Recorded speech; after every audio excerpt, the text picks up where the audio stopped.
ceux qui sont intéressés pour voir comment évoluer cette offre-là, ça va être hyper intéressant pour vous d'écouter parce que ça touche tous les points. Et donc tu tombes dans ce truc, en plus t'as le froid qui a commencé à arriver bien sec chez nous, et là tout de suite les impôts, machin. Ouais, moi c'était down. Mon café le matin, les impôts. Finalement ça porte ses fruits là, tout ce qu'on a fait. Donc maintenant tu vois, je me sens plus serein d'attaquer 2025 VS il y a 2-3 mois. Si ça continuait dans cette tendance-là, ça aurait été très dur de commencer l'année comme ça. Chérie, ça te va si on prend une trotte? Une petite poussette, là, une brouette là. Oh, j'en ai vu une sur le bon coin à 2 balles. C'est un gros conseil qu'on donne aussi, c'est il faut se dire clairement les choses et il faut clairement se parler. Tu peux pas avancer une usine à gaz comme FIG, comme nous on fait, sans savoir les besoins de chacun. Ça a été banni. Bonne année. Désolé, ça a été banni. Vous avez dit le mot interdit. Bienvenue dans Public SaaS Builders, le podcast qui partage en temps réel notre quotidien de 4 entrepreneurs qui shippent des SaaS. Je m'appelle François Delporte et je suis l'un des 4 builders. Le but de ce podcast est simple. On ne sait pas si on va réussir, donc on n'a pas de recette magique pour vous. Par contre, on sait qu'on ship et ça, on peut vous le raconter sans détour ni artifice. Épisode par épisode, on vous partage ce qu'on fait, nos techniques et les résultats surtout. Ce podcast est né de la volonté d'arrêter de raconter une réussite une fois qu'elle a eu lieu et se concentrer plutôt sur l'exécution au quotidien. Notre mantra, ship fast, fail fast. Allez, bonne écoute. Bienvenue dans ce nouvel épisode de Public SaaS Builders, épisode 23 je crois, ou 22 Ludo. Épisode 23. On est sur le 23. Donc déjà, franchement, on est content de nous, parce que ça fait 23 épisodes, la plupart des gens commencent des podcasts et au bout de 2-3 épisodes arrêtent. Je crois que 90%, on avait fait un point sur les podcasts, il y a les chiffres plus exacts et frais en tête, mais 90% des gens qui lancent un podcast ne font pas plus de 10 épisodes. C'est vrai que nous, ça s'est bien inscrit dans notre routine de Offside, de faire une dizaine de podcasts, les partager. On tourne à 300-400 écoutes uniques, alors / visionnage YouTube. Donc franchement, on est content. Et merci à vous d'écouter, de nous suivre et de partager. Je crois, petite anecdote en intro, Mout, tu étais avec quelqu'un tout à l'heure, merci à lui, qui nous a contacté pour être accompagné en design parce qu'il écoutait nos podcasts. Exactement. Il est venu prendre un call, on le connaît ni d'Adam ni d'Eve, et juste parce qu'il nous a vu, il a vu notre tête, il a vu ce qu'on faisait, il a écouté 2-3 podcasts, il a regardé aussi sur YouTube du coup parce qu'il voulait assimiler la voix à un visage. Ah oui. Et là, il a dit putain, attends, il faut que je parle avec eux. Après, t'es beau gosse, c'est normal. Oh. Je te remercie. Qu'est-ce qu'il est con. Et du coup, il a pris le call et franchement, trop sympathique et on va bosser ensemble. Donc, c'est comme quoi la puissance des podcasts, elle est insane, quoi. Ah. Et toi aussi, t'es beau gosse. Et il y a Sushi qui miaule. Et oui, mon Sushi, tu veux quoi. Je pense qu'il veut de la pâtée. Il y a des bonbons. Donc, voilà, c'est petit point podcast. C'est pas game changer pour le business, mais c'est un bon moment qu'on partage. Ça permet de faire le point sur différents sujets et ça peut apporter du business. Dans cet épisode, on va faire un point, comme d'hab, de façon très transparente sur Q4 de FIG. Donc là, on est, c'est quoi notre 5e offsite, je crois. Je crois que ça. Ouais. Je crois que c'est ça, un 5e offsite. On est à Strasbourg cette fois, dans l'appartement de Guillaume. On sera aussi dans ton appartement, Mout, je crois qu'on fera un peu des deux cette semaine. Ouais. On fait un format un peu différent, c'est un 3 jours, pas une semaine, et en semaine. Donc voilà, on teste différents trucs, on n'a pas forcément d'avis, mais on teste. 5e offsite, on va donc parler de ce qui s'est un peu passé de mi-septembre à finalement aller mi-janvier, du coup du offsite de Mulhouse jusqu'à aujourd'hui. Et peut-être passer déjà la balle à toi, Mout, pour que tu nous racontes comment, parce que toi, tu étais vraiment sur la partie design, donc pas forcément rentrer dans le détail de tout, mais comment tu as vécu un peu ce 4e trimestre 2024 avec FIG et avec ton offre design en illimité. Sans rentrer trop dans le détail, c'était super comme c'était l'enfer. Alors, merci, Mout. Voilà. C'était, en fait, ce qui était difficile dans le Q4, c'est... Je pense qu'il y avait une grosse fatigue, un peu de tout le monde, de tous les projets, de tout ce qu'on avait fait. Une grosse routine qui s'est installée aussi. Je l'ai senti quand même. Et moi, de mon côté, c'était encore différent parce que j'étais plus solo sur les sujets, sur le sujet design. Ouais. Donc en fait, j'étais, on va dire, dans un monde un peu parallèle de toute la team. Et du coup, je me retrouvais donc dans des sujets qui me truquaient que moi, tu vois. Et de temps en temps, je revenais sur les sujets SaaS, etc. Donc un peu plus global sur la boîte. Mais ouais, je trouvais que c'était beaucoup plus difficile quand même de tenir. Je sais pas pourquoi psychologiquement, vous me direz après vous. Après, c'était peut-être aussi l'hiver qui arrivait. C'était quand même une phase assez complexe. Il ouvre vraiment pas assez ses fenêtres, je crois. Ouais, j'ouvre pas mes fenêtres. Pourtant, j'ai bien couru. Hein. Q4, franchement, j'ai commencé à faire 10 bornes. Ouais. Mais non, mais vraiment, je trouvais que c'était assez lourd quand même. Petite fatigue, du coup. Petite fatigue physique, mentale. Ouais. Après, il y a eu une grosse décision sur le design aussi. On va pas trop en rentrer dedans, mais... on aura un épisode dédié pour ça. Tout à fait, qui va être fait demain. Ouais. Voilà, on a décidé pour 2025 d'avoir une offre de design un peu plus premium. Donc ça a été aussi une grosse décision pour toi. Bien sûr. Et surtout, beaucoup de prise de conscience sur ce qu'on peut faire, ce qu'on peut pas faire, dans quelle direction il faut aller, est-ce qu'il faut s'associer avec d'autres personnes, est-ce qu'il faut tout faire soi-même. Il y a beaucoup de questions qui en ressort et je pense pour ceux qui sont intéressés pour voir comment évoluer cette offre-là, ça va être hyper intéressant pour vous d'écouter parce que c'est vrai, ça touche tous les points, quoi. Ça touche l'acquis, ça touche le fait de bosser avec d'autres personnes, d'autres designers, le fait de scale, de monter ses prix, est-ce que ça vaut le coup, est-ce que ça vaut pas le coup, on a tout fait, donc ça peut être intéressant. Tu touches un point important et peut-être qu'il faut le recontextualiser parce que ça nous paraît loin. Ouais. Dernier off-site, tu allais partir pour 3 semaines. Oui, effectivement. Ouais, c'est vrai que j'avais les vacances qui arrivaient. Effectivement, on va se remémorer au fur et à mesure du podcast tous les événements qu'on a traversés. Bien joué. On dirait qu'on parle comme Hobbit qui raconte. Non, mais t'as raison, c'est vrai que je devais partir. Et c'était pas un petit truc, parce que je partais pendant 3 semaines au Japon et on a déjà oublié. C'est pas que j'ai oublié, mais c'est vrai que j'avais complètement zappé. C'était incroyable. Dis des mots doux à ceux qui nous écoutent en japonais. Oula, je vais dire 2-3 trucs, quoi. Arigato gozaimasu, sumimasen. Tu vois, quelques mots comme ça. Mais watashi tashi no shitaise. Je sais plus, il y avait un truc. Est-ce que vous pouvez me prendre en photo On sait rien de ce qu'il nous raconte. Non, mais vous pouvez y valider, c'est ça. Mais en fait, juste une petite parenthèse sur le Japon, mais c'est ouf, mais vraiment, il faut y aller une fois dans sa life, je pense. Il faut y aller une fois dans sa life parce que moi, j'irai toute ma life, je pense. Une fois dans sa life, mais toute ta vie. Tu te rends compte que tu peux te rendre compte qu'un pays comme la France peut être le tiers-monde quand tu reviens. Et vraiment, alors qu'on est très loin, tu vois, d'être le tiers-monde, mais je peux t'assurer que souvent quand tu vas visiter un pays, ça divague un peu de ce qu'on disait au Q4, mais quand tu vas dans un pays, tu vas pour les vacances, on dit souvent ouais mais attends, t'es pas là-bas pour bosser, etc. Vas-y, mets le pied. Et je peux t'assurer que c'est ouf parce que je n'ai jamais vu des gens aussi civilisés que ça sur la planète, ce n'est pas possible. Ça a l'air vraiment stylé. C'est incroyable. Et du coup, tu as pris ce bol d'air, clairement. CO2. Là, il n'y a plus de CO2 du tout. Et je suis revenu et j'ai pété un câble dans ma tête en me disant il y a quelque chose qui va pas. Comment tu as géré 3 semaines comme ça, loin de ton offre de design? Alors, on a évidemment Maël qui est avec nous en alternance, donc pas full-time, mais en partie, qui t'aide. Exactement. On a testé du coup à ce moment-là d'avoir avec d'autres personnes. Tout à fait.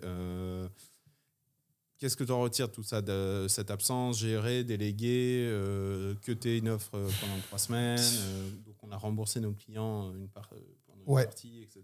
Exactement. En fait, c'est difficile, mais c'est contradictoire, c'est toujours pareil. Est-ce que finalement, tu sais, on dit toujours on n'est jamais mieux servi que par soi-même, mais si tu veux faire du service et tu veux faire ça, si je veux faire ça pendant 20 ans, comme Design Joy par exemple, je me mets tout seul dessus et ça se passe super bien. Ouais. Et je pense que je tournerai la baraque, mais à maximum 7-8 clients.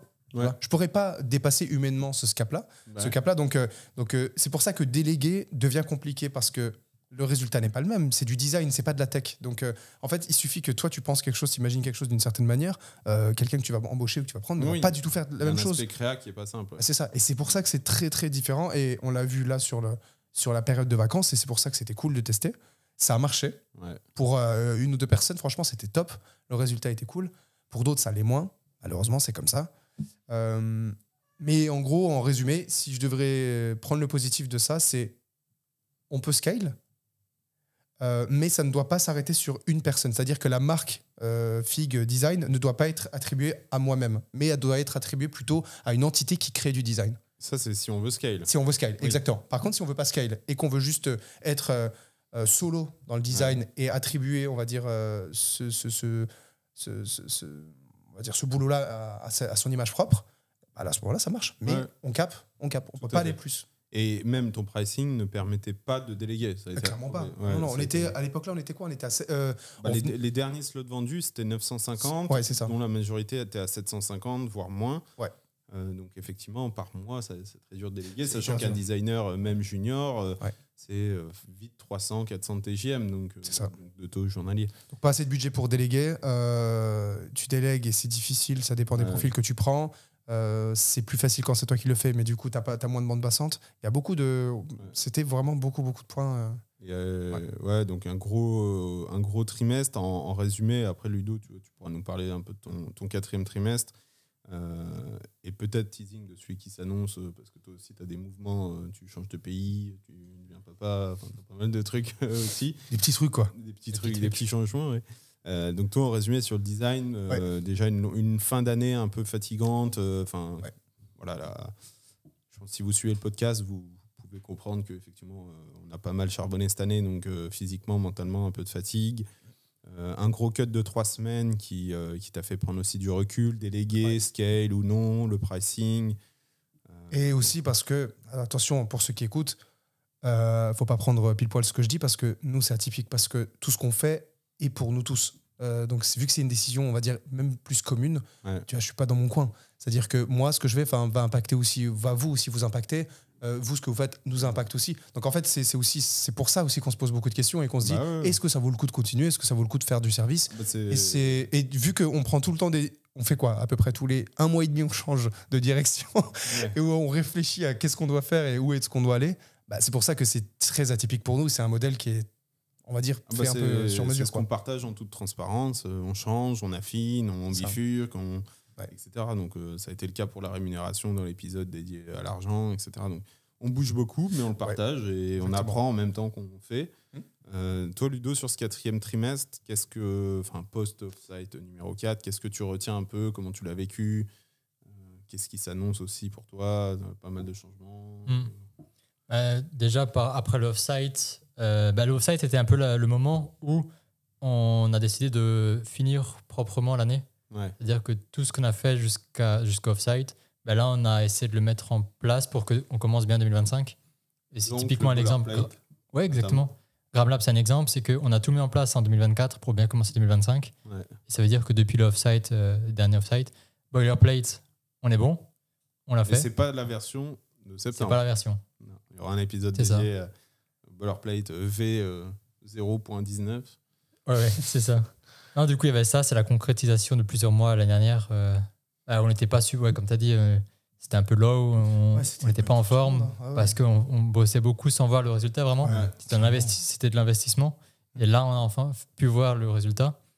Du coup, il y a beaucoup de travail là-dessus. Et ensuite, beaucoup de travail sur le service. Ouais. Toi, je crois que Ludo, parmi nous, c'est la personne la plus exposée au service en termes de production de tech. Donc, toi, il y a pas mal de... faire tourner la baraque, quoi. Pas mal de services. C'est vrai qu'en tech, on a, en comptant les plus petits et ceux qui sont là en contrat cadre, on n'est pas loin d'une dizaine de clients quand même en maintenance. Donc, c'est vrai que ça fait pas mal. T'es pas tout seul, mais je veux dire, t'emportes une bonne partie. Et on avait aussi Welcome Message, qui du coup, maintenant, on a changé en Reactine. On pourra en parler. Et du coup, il y avait ces 3 gros sujets. Le Boilerplate, Welcome Message, qui est devenu Reactine, et le service. Ce qui nous a permis de finir 2024 correctement et commencer 2025 d'un super pied, quoi. D'un meilleur pied. D'un meilleur pied, en tout cas. Annonce, Mais on l'a senti. Je pense que tout, c'est pareil. On a plus d'énergie depuis. C'est bizarre. Ça montait. C'était septembre, octobre, novembre, décembre. C'était on part d'un point bas et tout doucement on monte jusqu'à maintenant, quoi. Ça, c'est mon ressenti perso. Je pense que c'est partagé entre vous. Ça se partage, pardon. Et niveau perso aussi. Ouais, voilà, j'allais dire, parce que ça, c'est des gros piliers que tu as assurés personnellement et tu as aussi d'autres sujets perso. C'est ça. Alors, j'ai ma femme qui habite en Suisse. Et là, à partir de 2025, je la rejoins en Suisse également, à temps plein, avec l'arrivée aussi d'un bébé. Donc, ça, c'est le gros changement. C'est que j'ai appris ça peu après le dernier offsite, c'est que je vais être papa là, dans quelques mois. Je crois qu'on l'avait annoncé. Oui, on l'avait dit. Je l'avais dit. Tu nous l'avais dit en arrivant au offsite. Donc effectivement, là, ça se concrétise sérieusement. C'est ça, ouais. Et ouais, en même temps, on planifie la suite. Vu que qui dit bébé dit il y aura une petite période un peu plus complexe. Ouais. Il dit ouais, tous les frais qui vont avec. Ouais. Le temps qui va être un peu plus difficile sur la période après la venue au monde du petit. Du petit, oui.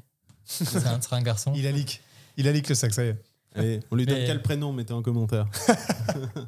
Ouais. Reactine. Le plus de like a gagné. T'assumes son genre. Non, du coup, c'est génial et j'ai hâte de voir ce que 2025 va donner. Ouais, ça va être. Ça, c'est fou, hein. Il a pas le temps. Premier daron du crew. C'est le premier daron du crew et il se fait chier. Enfin, il se fait tellement chier qu'il se dit bon, allez, en plus de ça, je vais déménager en Suisse parce qu'il n'y a pas assez de complexité. C'est un autre level. Hein. Ouais, franchement. Il y a beaucoup de sujets, mais on voit qu'on va dans la bonne direction. Et c'est ça aussi qui nous emmène, qui nous force à continuer à bosser aussi, autant. C'est la question de faire des marmots, c'est un sujet qui encore sort, mais c'est un sujet qui quoi qui sort un peu du scope, de l'épisode, mais on en reparlera peut-être un jour. On fera un podcast avec lui. On fera un podcast avec lui, on lui dira comment tu te sens. Mais en fait, avoir la responsabilité de faire un gosse, je pense, c'est hallucinant. J'en parlais avec Ludo, j'en ai parlé pendant des heures. J'ai dit, mais comment tu fais aujourd'hui pour te dire, bon, bah vas-y, go, on se fait un gosse, quoi. Honnêtement, non, pas techniquement, mais en termes de responsabilité. J'ai ce débat avec ma femme, pas tous les 2 jours, parce qu'on n'en veut pas, hein, mais on se dit que en fait, il faut que ça te tombe sur la gueule. Quand t'es trop responsable, il faut que ça te tombe dans la gueule. Ah oui, par le Saint-Esprit, parce que sinon, t'en feras jamais. Ouais. Tellement tu penses à te dire que c'était acté. Enfin, c'était pas quelque chose genre. Oui, c'était voulu. Voilà, c'était pas. Ouais, c'est ça. Mais c'est là où je veux dire, c'est là où il a de la chance, c'est qu'il a réussi. Tu réfléchis trop. Exactement. T'en fais jamais. Quoi. Moi, j'ai un ami qui me disait, tu n'es jamais prêt à en avoir. À être père entre guillemets. Enfin, je dis père parce qu'on est tous les 4, mais il y a pas un moment où tu dis ah ça y est. Ce matin, là, c'est bon, là, je suis prêt, moi. Ça y est, on y va. Ah, c'est vrai. Ouais, ça prend sur le tas. Hein. Ouais, il y a un moment. Surtout à l'époque, quand tu regardes nos darons, ils avaient. Enfin, à nos âges, ils nous avaient déjà. Donc, à mon avis, ils étaient encore plus gosses que nous. Et tu te dis, bah. Ouais, c'est fou. Moi, ça m'impressionne. Mais j'étais pas prêt. Oui. On en voulait un, mais j'étais pas prêt à être papa. Et même là, tu me disais tout à l'heure, tu te dis, putain. Ça reste mi-avril, mais. Ouais. Je pense que même quand il est là. Tu sais du debugging en live, quoi. Ouais, c'est ça. T'as le log, tu débugs en prod. Et tu regardes au fur et à mesure, tu te dis bon. Ah non, mais ça va être. C'est incroyable. Ouais, chapeau, moi je respecte, je sais pas comment c'est fou. C'est fou, on t'expliquera. Ouais. Expliquez-moi comment vous faites des enfants. Expliquez-moi. Du coup, 3 gros sujets pour toi, Ludo, sur le Q4. Donc, ce boilerplate, on fera un épisode dédié qui est une évolution de l'épisode du Offside 4. Le service avec beaucoup de clients, dont 2-3 gros quand même, qui demandent pas mal de bandes passantes, beaucoup d'urgence parce qu'on a des clients dont les produits sont assez complexes et donc beaucoup d'urgence business. Donc, c'est pas mal de charge mentale. Le week-end, parfois le soir. Enfin, nous, on a eu un truc à gérer. Je crois que c'était comme le vendredi. Ça dure le week-end. 23 décembre, un truc comme ça, du vendredi au samedi midi. Enfin, voilà, c'est aussi la face cachée du service. Vous le savez, on la suit, mais on a ça. Parfois, on aime, parfois, on aime moins. Et du coup, parfois, ça demande assez de présence. Et puis, et le fait que là, on a pu avancer sur un welcome message. Guillaume, ça fera une bonne passe D parce qu'on a pas mal bosser la strat de welcome message avec les feedback business des premiers testeurs, de réflexion product et tout. Mais du coup, effectivement, on avait de l'usage en live, donc il fallait quand même assurer des buggés, des demandes et tout. Donc, puis c'était assez lourd quand même, welcome message. Donc, ça te faisait trois gros sujets sur Q4. Et effectivement, Guillaume, tu pourras aussi nous en reparler en termes d'énergie. On a tous senti quand même un down, pour être transparent, où je pense que c'est la fin d'année aussi. C'est les impôts. Ah oui. Allez, raconte-nous tout. Allez, vas-y. C'est les impôts, ils sont venus comme là tous les ans, ils me lâchent pas.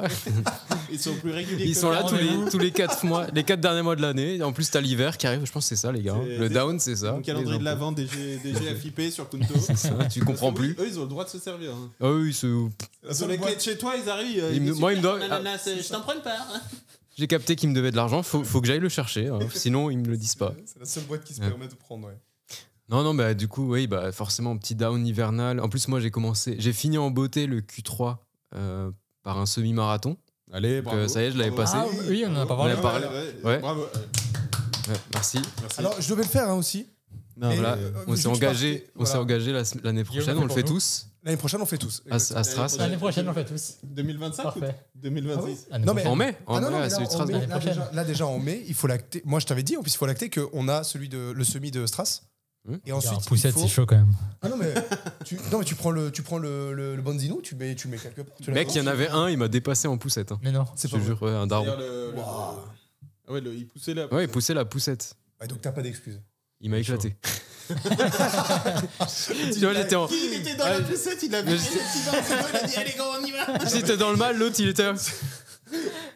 Parce que l'autre, il se regarde, il a 3,52, pas mal. Ouais, c'est ça. 3,52, pas mal. Bon. Sur ce travail, il y a Zone 2. Zone 2. Zone 2, 3,50. Je suis bon. 95 de BPM, tout va bien. Détente. Petit entraînement. Et lui, il est en train de vomir, c'est. C'est ça. Non, ça a été. Ah non, c'était super. Mais du coup, il y a eu un petit down. Bah ça a fini en beauté. Mais en fait, après la course, j'ai eu un petit down parce que t'as passé le jour J, tu t'es entraîné pendant plusieurs mois à faire ça, ça rythmait un peu ton quotidien. Et c'est vrai que le moment où c'est passé, en fait, tu prends un peu de repos. Forcément, tu te dis enfin, tu vas pas recommencer à courir le lendemain. Voilà, c'est ça. enfin, je peux me poser un peu. Et du coup, tu retournes. Pendant un mois, je crois, t'as pas couru.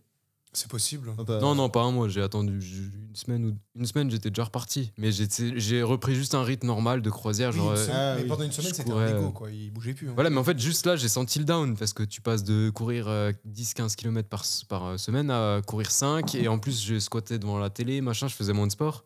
Et donc, tu tombes dans ce truc. En plus, t'as le froid qui a commencé à arriver bien sec chez nous. Et là, tout de suite, les impôts, machin.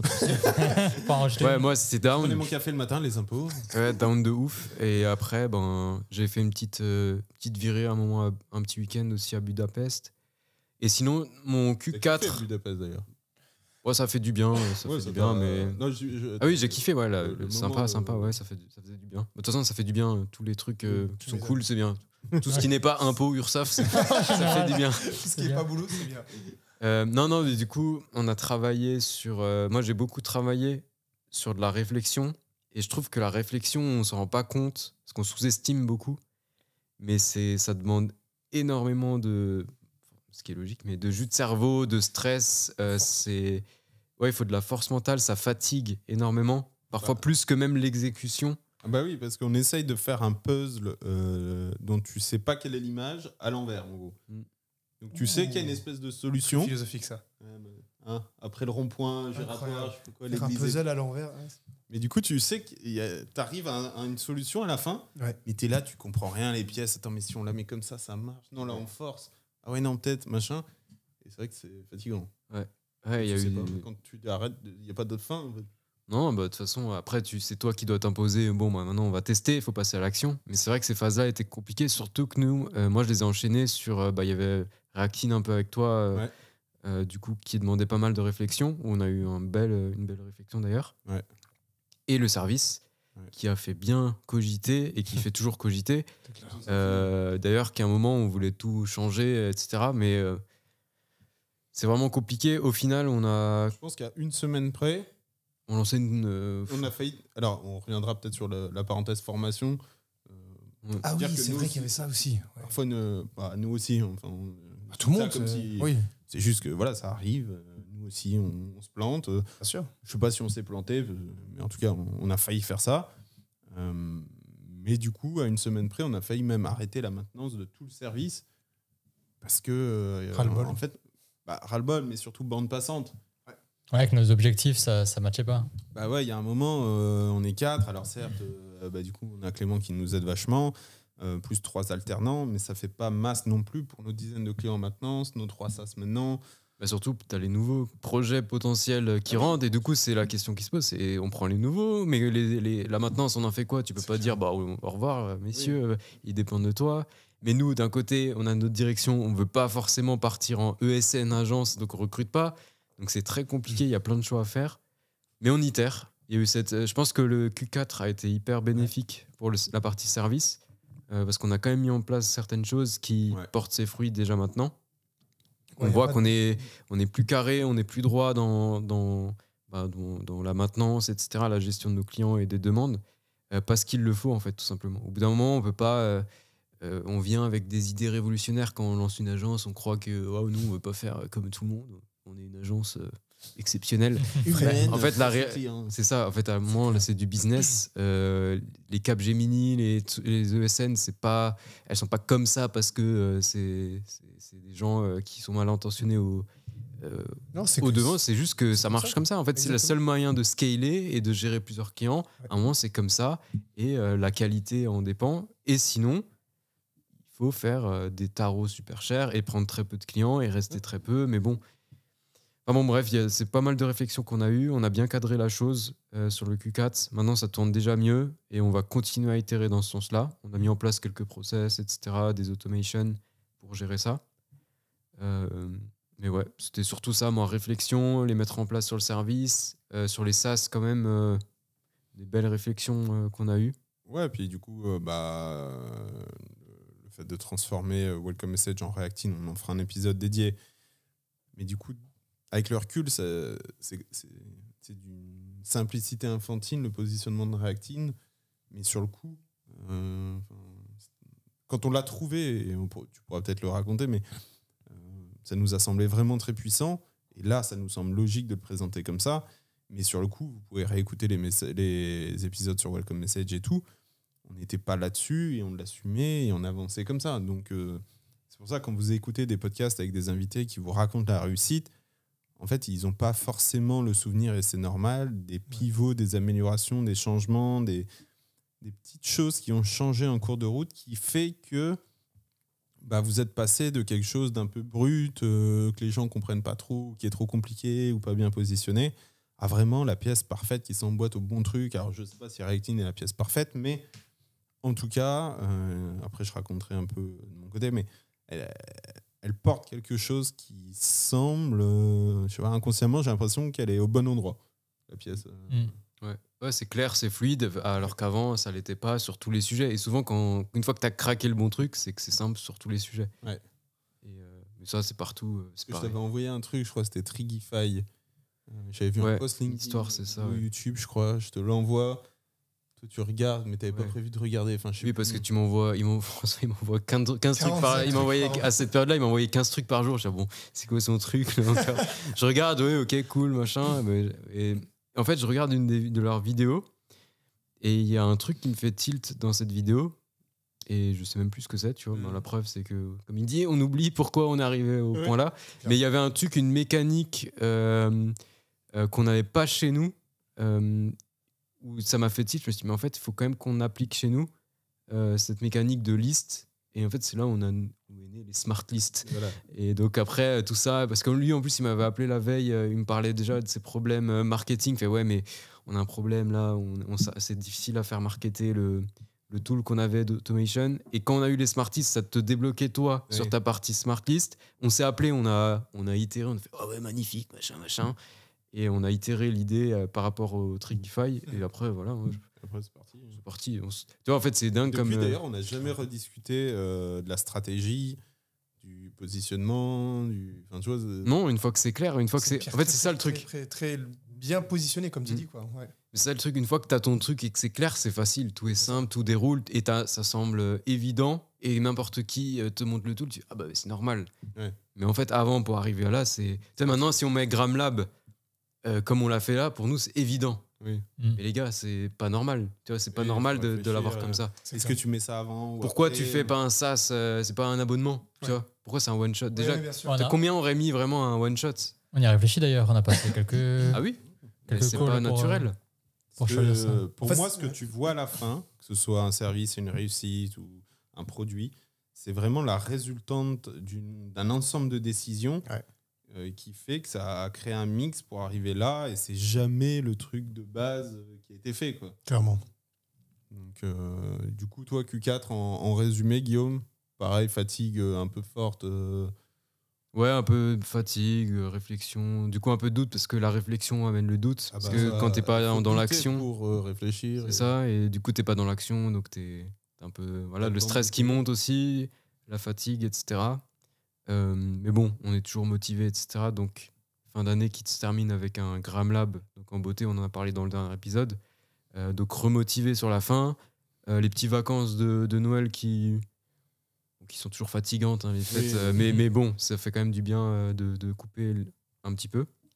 Mais pour moi, Q4, ça a été un beau tournant pour préparer 2025, comme a dit Ludo, et aussi pour motiver les troupes, parce que finalement, ça porte ses fruits, là, tout ce qu'on a fait. Donc maintenant, tu vois, je me sens plus serein d'attaquer 2025, VS il y a 2-3 mois. Si ça continuait dans cette tendance-là, ça aurait été très dur de commencer l'année comme ça. Ouais, c'est exactement ce que j'allais dire. Et c'est vrai que je pense que réfléchir, c'est douter pour réfléchir. C'est vraiment vrai, parce que là, du coup, ça a bien reboosté et tout. Mais sur le coup, on ne savait pas trop, Welcome Message, comment on l'améliore, etc. On fera un épisode dédié. Hein. On a toujours cru en Welcome Message, mais pas forcément la version telle qu'elle par rapport à notre vision. Et donc, du coup, on savait qu'on avait un truc, mais on ne comprenait pas encore bien comment. Et ce que je disais, hein, c'est on a un truc, mais le Rubik's Cube, il n'est pas bon, quoi. Il ne marche pas bien. Donc, on l'a amélioré et tout. Et c'est vrai que là, pendant les vacances de Noël, vous l'avez sûrement, si vous avez suivi l'épisode sur Gramlab, franchement, tu faisais ton dîner ou ton déjeuner, là, 28, 29 décembre, un peu gavé, des repas de Noël, puis tu avais les notifs de paiement. C'était le cadeau. Franchement, ça faisait plaisir. En plus, c'est notre deuxième SaaS avec SteelSync. Alors, Welcome Message a de l'usage, mais c'était du bêta, donc c'était pas de l'argent. La deuxième fois qu'on fait du MRR, du revenu avec un SaaS, donc ça valide entre guillemets que SteelSync n'a pas été un coup de chance. D'ailleurs, petite update, parce qu'on n'en fera pas un épisode dédié, mais j'en parlerai rapidement après, mais SteelSync fait toujours son bonhomme. Oui, il continue sa route. Hein. Mais du coup, voilà, c'était agréable et ça reboostait vachement. Un peu off et d'avoir des notifs comme ça, c'est un peu le rêve quand on est... de toute façon, builder, quoi. De toute façon, moi, mon but, j'avais dit en fin d'année, mon but, c'est de faire en sorte... la fin d'année, je savais que c'était pourri, j'étais pas bien, tout le monde était un peu down. J'ai dit, mon but, c'est 2025, qu'on commence bien. Donc, faut qu'on finisse tous nos sujets, chacun fait ses trucs. Si t'es pas bien, tu fermes ta gueule, désolé pour le terme, mais tout le monde ferme sa gueule, on encaisse, mais 2025, faut qu'on commence bien. Et je pense que c'est tout ce qu'on a fait, hein, on a pris un peu sur nous. Et aujourd'hui, tu vois, finalement, ça, le qui est beau de travailler en équipe, c'est que, en fait, le fait que aussi je puisse prendre le temps de réfléchir, c'est parce que derrière, Ludo, il va prendre plus sur le service. Oumout, il a ses propres sujets à gérer. Mais en fait, pendant qu'il est sous l'eau, il peut pas non plus réfléchir et voir certaines choses, etc. Donc en fait, faut même nous, sur les trimestres, à plus high level, il faut qu'on se dispatche un peu les tâches, quoi. Ça permet d'avancer c'est significatif, quoi. C'est la valeur la plus importante du fait d'être à plusieurs. C'est la chance qu'on a d'être à plusieurs. C'est difficile d'être à plusieurs parce que tu as plus de merde. Tu démultiplies le nombre de merdes, forcément. Et de contraintes. Et de problématiques même humaines, parce que la fatigue, c'est normal, c'est humain. Tout le monde est fatigué à un moment. Tout le monde ne peut pas encaisser beaucoup de choses en même temps. Mais c'est vrai que des fois, on oublie aussi les côtés positifs, quoi. Et c'est pour ça que c'est bien ce que dit Guillaume, c'est que le plus gros avantage, c'est qu'on peut s'entraider, et heureusement qu'on est tous maintenant dans le même mindset, et que on a même nous-mêmes, on se redéfinit nos propres lignes. Qu'est-ce qu'on a finalement besoin, parce qu'on a tous aussi du perso, donc on a aussi notre propre life. Ludo, il va être papa dans quelques mois. Chacun a sa vie aussi perso, et c'est encore plus important, et c'est un gros conseil qu'on donne aussi, c'est putain, il faut se dire clairement les choses, et il faut clairement se parler, et tu peux pas avancer une usine à gaz comme nous on fait, sans savoir, salut mon sushi en train de manger son petit repas, sans savoir les besoins de chacun. Et franchement, c'est hyper important. Et c'est pour ça que moi, je tiens à remercier Guillaume, parce qu'il a fait un truc incroyable, c'est que il a été clair, en fait. Et le fait d'être clair et de dire clairement les choses, et de dire même limite, et de nous foutre en forme en disant, les gars, vous allez répondre à ce putain de forme, parce qu'il faut qu'on sache ce qui se passe en fait dans votre tête. Vous avez besoin de quoi? Tu vois, jusqu'à où elle est où votre ligne rouge? On en avait parlé, vous vous souvenez du podcast Ligne Rouge? Jusqu'à où, les gars, on peut descendre? Est-ce que si demain on gagne 2 balles, vous continuez l'aventure, tu vois? Est-ce qu'on peut, est-ce qu'on peut pas? Et en fait, c'est con à dire, mais quand on est sous l'eau, qu'on bosse du matin au soir comme des acharnés, déjà, tu sors pas la tête de l'eau, donc tu prends pas assez de recul pour voir que tu es en train de soit taper dans un mur, que tout le monde est en train de s'écarter, ou que tu prends pas les bonnes décisions, ou que, etc. Et donc, c'était l'épuisement qui est arrivé Q4, mais la renaissance, voilà, j'emploie les termes. Le phénix. La renaissance. Salut mon phénix. C'est l'ordre du phénix. C'était l'ordre du phénix. Professeur Rogue, ton beau. Qui vraiment, et moi je trouve que c'est incroyable quand je prends du recul aujourd'hui. Et Gramlab, encore une fois, c'est pour ça que ça a changé beaucoup de choses. Il fallait de la réussite, comme dit Guillaume tout le temps. Il nous faut de la réussite. Il faut que là, putain, il faut qu'on voit un peu de réussite pour que ça relance, comme dit Ludo tout à l'heure, la machine. Et voilà, je te laisse prendre la parole. Pardon. Et ton Q4 à toi, François? Parce que toi, tu as encore un autre angle. Exactement. Je pense. Ouais, qui est un peu différent, mais qui est déjà. De dégénérer. Non, mais moi, je vous rejoins. Je pense que c'est important d'être transparent, et tu l'as fait, Guillaume, de dire bah, voilà, qu'on a aussi, on l'a tous fait, mais qu'on a fini l'année quand même fatigué. Parce que des remises en question sur est-ce que le service, la maintenance ou les nouveaux projets. Parce que là, on a 2 projets pour plus de 100 000. Mais en gros, si on les prend, c'est à la place de la maintenance. D'un autre côté, c'est souvent plus de marge parce qu'on peut aller vite et moins de contraintes d'aller-retour client, etc. qu'en maintenance. Mais on ne peut pas les prendre en plus, ou alors il faut enlever la maintenance ou à la place des SaaS. Du coup, on n'a pas assez de temps pour nos opportunités. Du coup, il faut toujours se poser des questions. Donc, ça demande beaucoup de réflexion. Le design, on pensait de l'avoir en route bien, et au final on se rend compte on n'arrive pas à déléguer. C'est normal parce qu'on n'est pas assez cher, donc on peut pas scale.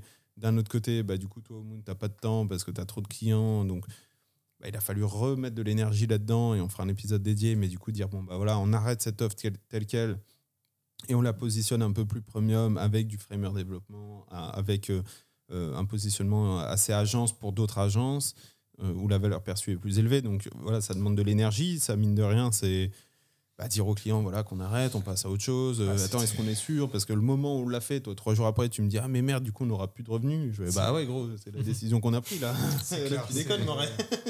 Donc du coup, c'était horrible. Hein, du coup, ça n'a pas été cool. Donc c'est beaucoup de charges. Ouais.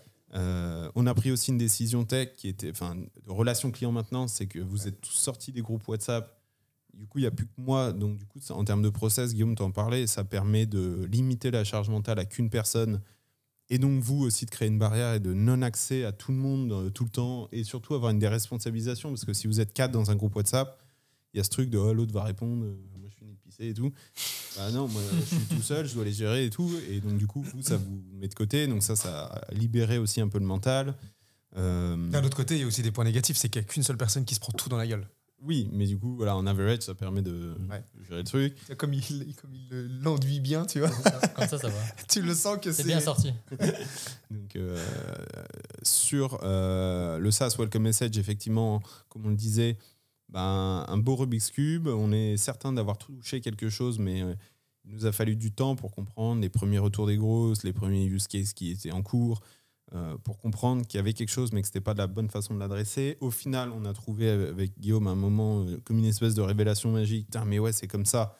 Donc, en gros, pour la faire courte, Welcome Message, c'est un outil qui permettait d'envoyer un message LinkedIn basé sur n'importe quel trigger, c'est-à-dire, par exemple, une personne qui sign up, une personne qui book un call avec vous, qui like des posts LinkedIn. Et là, ça devient Reactine, parce qu'en fait, la proposition, maintenant, c'est d'avoir des listes de leads infinies. Donc, c'est la même mécanique derrière. Sauf que la proposition, c'est pas vraiment d'être basé sur des triggers, c'est simplement tu crées des listes qui sont alimentées par une source et qui ne finissent jamais. Et c'est ça qui plaît aux gens et aux utilisateurs, c'est ce truc de dire que normalement, ma liste, au bout d'un moment, la campagne elle est finie et je dois refaire une liste. Là, non, tu branches une source et ça alimente tout le temps. Et avec Guillaume, on s'est dit, putain, mais c'est trop bien. C'est plus genre un trigger qui envoie un DM, c'est une liste, un ensemble de leads qui matchent un parcours spécifique. Un use case peut-être, c'est un peu précis. Par exemple, là, moi, j'ai une liste que j'ai créée qui a chaque personne qui book, je l'ai créée aujourd'hui, qui book une démo avec GramLab. Je lui envoie un message LinkedIn pour lui dire, donc ça crée une liste avec la personne, ça trouve toute sa data LinkedIn. J'ai pas mis de segmentation, mais j'aurais pu, c'est-à-dire s'il est dans une boîte de plus de 10 employés, je propose ce truc, sinon ce truc. Là, je l'ai pas fait parce qu'on est au début de GramLab et il n'y a pas de segmentation. Ça récupère aussi du coup l'heure du call, l'URL du call. Exactement, toutes les données qui passent par le parcours utilisateur, que ce soit par exemple si vous avez un lead magnet Tally, on va récupérer le nom du formulaire, les réponses aux questions. Si c'est un Calendly, le nom la note du rendez-vous, la note, l'email, etc. Si c'est sur un sign-up SaaS, si c'est un Stripe, si c'est un LinkedIn. D'ailleurs, sur LinkedIn, on a écouté nos premiers utilisateurs. Il y a une grosse demande de listes alimentées par LinkedIn. Donc, du coup, c'est disponible sur Reactine. Donc, vous pouvez faire des listes qui sont alimentées par les gens qui like des posts, qui commandent des posts, qui... une LinkedIn Search, on check toutes les semaines, les profils. Vous pouvez, avec l'API, avec Zapier, avec Make, avec tous les trucs de booking, de calls, les téléchargements, les webinars, on va pas faire toute la liste, il y a une centaine de trucs disponibles. Et vous créez votre liste, elle est automatiquement tout le temps pleine de leads et ça part en campagne. Donc c'est pas dit comme ça, c'est pas forcément impressionnant, mais pour nous dans la tête, ça a été des mois quasiment de réflexion stratégique avant d'arriver à Reactine. Donc ça a été un élément important. On a également eu quand même une certaine attention sur le cash. On n'avait pas trop parlé, mais c'est vrai qu'on est pas mal descendu. À un moment, on avait moins de 40 000 de trésor. Alors ça semble beaucoup pour ceux qui nous écoutent, mais pour nous, c'est pas énorme, puisque ça va correspondre à un tout petit peu plus d'un mois de trésorerie. Si on paye tout le monde, tout. Donc c'est chaud, quoi. Ça veut dire que s'il y a des impayés, wink wink, on est dans cette merde à cause d'impayés, CF les autres épisodes, avec 80 000 de marge sur le carreau qu'on n'a toujours pas récupéré. Donc là, c'est en injonction, là, c'est en justice. Donc là, on espère. Et l'acompte de l'avance de l'année d'après de la DGFIP. Pas mal. Les impôts. Ils se servent. Les impôts. Ah, mais la fin d'année, ils sont partout. C'est insane. 10 prélèvements des 4 derniers mois. Et ils continuent alors que t'en as déjà donné. Enfin, c'est des trucs bizarres. Donc on a payé une rectification d'IS de 2023, plus les acomptes de 2024. Plus un truc bonus. Ouais, mais ça, c'est le package, c'est un bundle. C'est continu. Et donc, du coup, plus l'impayé et en fait, plus le temps qu'on a quand même investi pour développer le boilerplate, enfin la V2, V3, V4, welcome message, qu'on n'a pas fait en service ou autre, effectivement, tout ça a bien tendu la trésorerie. En plus, à un moment, un gros compte avec qui on bossait a mis 4 mois à payer, donc c'était quand même 25K. Donc, voilà. Tout ça a tendu un peu la trésor, donc c'est vrai que couplé à la fatigue, on se dit putain. C'est tendu, hein. Tout ça, on s'est défoncé, il nous reste un mois de trésor.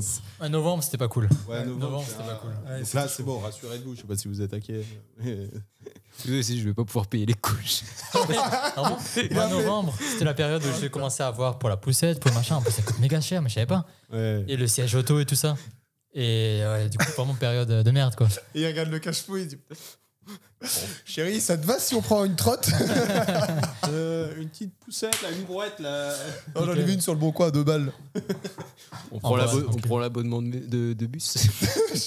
Mais là, on en rigole, mais sur le coup, c'était. On arrive au point où on a cut absolument tout nos dépenses. Ouais, on a repassé sur tout. Lundi dernier, on a relevé toutes les dépenses et on a cut. D'ailleurs, désolé Romain, je sais pas si t'écoutes l'épisode. Petite anecdote. Romain était sur le Slack. Oui.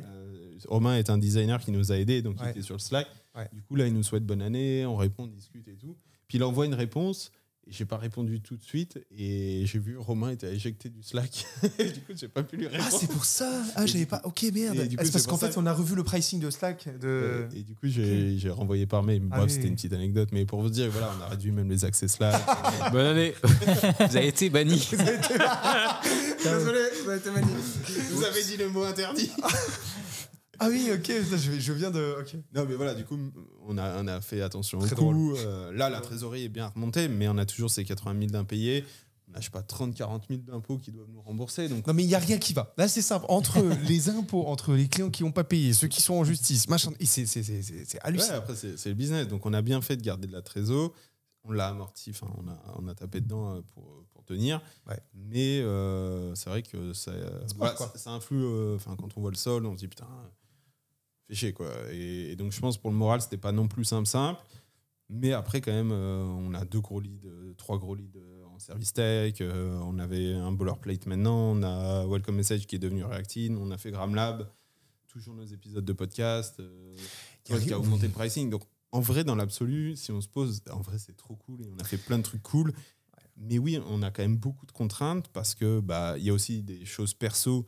Et c'est un gros sujet de ce offside de discuter de la stratégie, c'est que on n'a pas tous les mêmes contraintes. Ouais. Guillaume, il peut vivre avec 3 balles, son chat et des pâtes.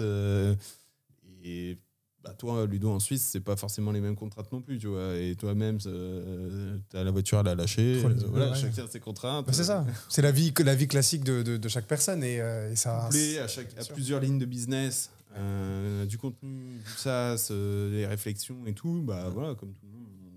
On réfléchit. Par contre, ce qu'on espère, c'est que là, avec le recul, de vous montrer que en croyant dans une certaine vision, c'est dur et parfois il faut un peu de chance. Alors, est-ce que GramLab, on a eu de la chance?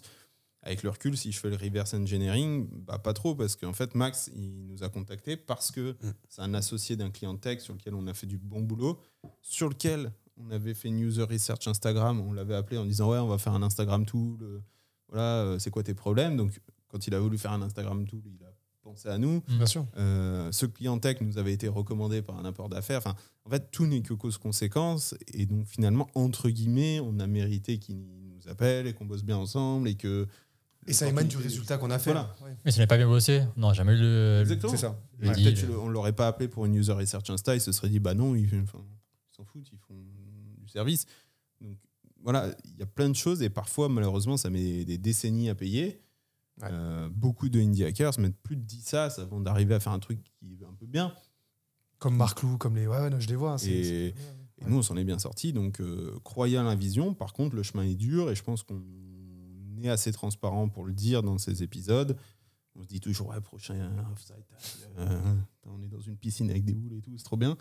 Et non, le chemin est long et dur. Ouais. Je crois que je ferai une vidéo YouTube là-dessus, sur le business agence, ça, ouais. tout ça. Parce que le rêve de... En fait, ça peut être vrai pour certains types d'agences, et on va clôturer, à part Ludo, si tu veux clôturer sur tout ça. Quand vous faites une agence, par exemple, de services grosses, en fait, c'est la suite logique de faire finalement un outil pour vos clients. Genre, vous êtes une agence de cold emailing, donc envoyer des emails pour trouver des clients pour vos clients. Assez logiquement, vous allez petit à petit pivoter sur le fait de créer un outil qui fait ça. Nous, en tech, voire même en design, il n'y a pas vraiment de raccourci à créer un produit qui va coder pour vos clients. Donc, en fait, c'est un truc qui est à faire à côté, qui n'a rien à voir. Et donc, du coup, vous avez l'agence, puis nous, on a splitté la tech et le design. Mais du coup, c'est différent. Ce pas les mêmes clients tout le temps. Pas du tout. C'est pas les mêmes business models, c'est pas les mêmes process et tout. Donc, c'est déjà avoir 2 boîtes.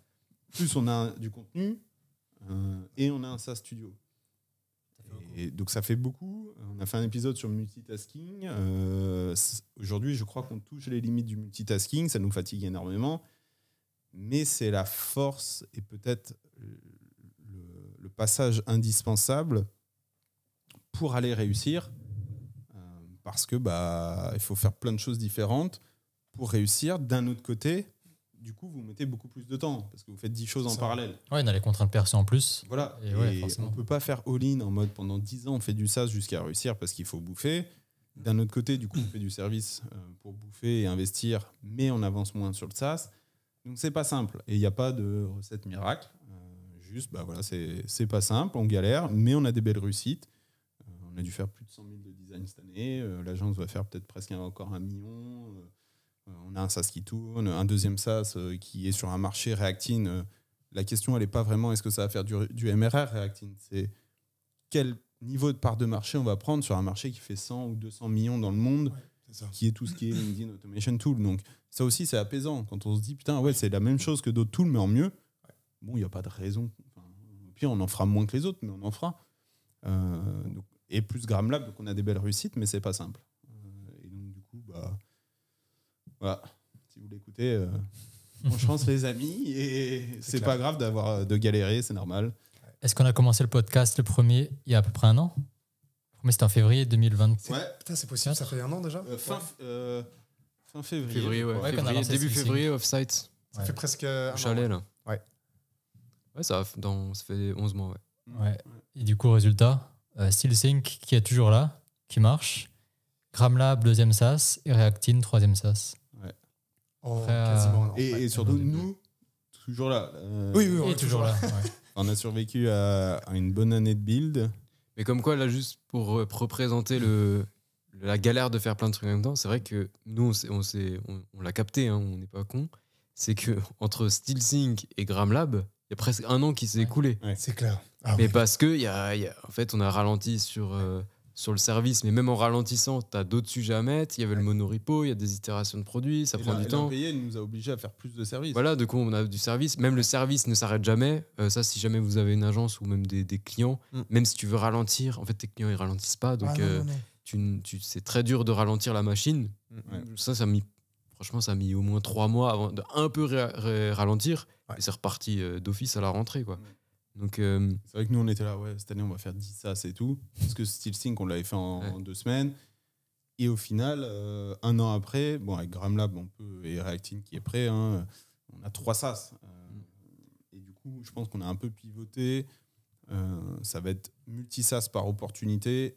Enfin, on n'en sait rien, mais ça prend cette direction. Sinon, là, 2025, à fond sur Reactine et construire vraiment le meilleur produit LinkedIn parce que le marché est là.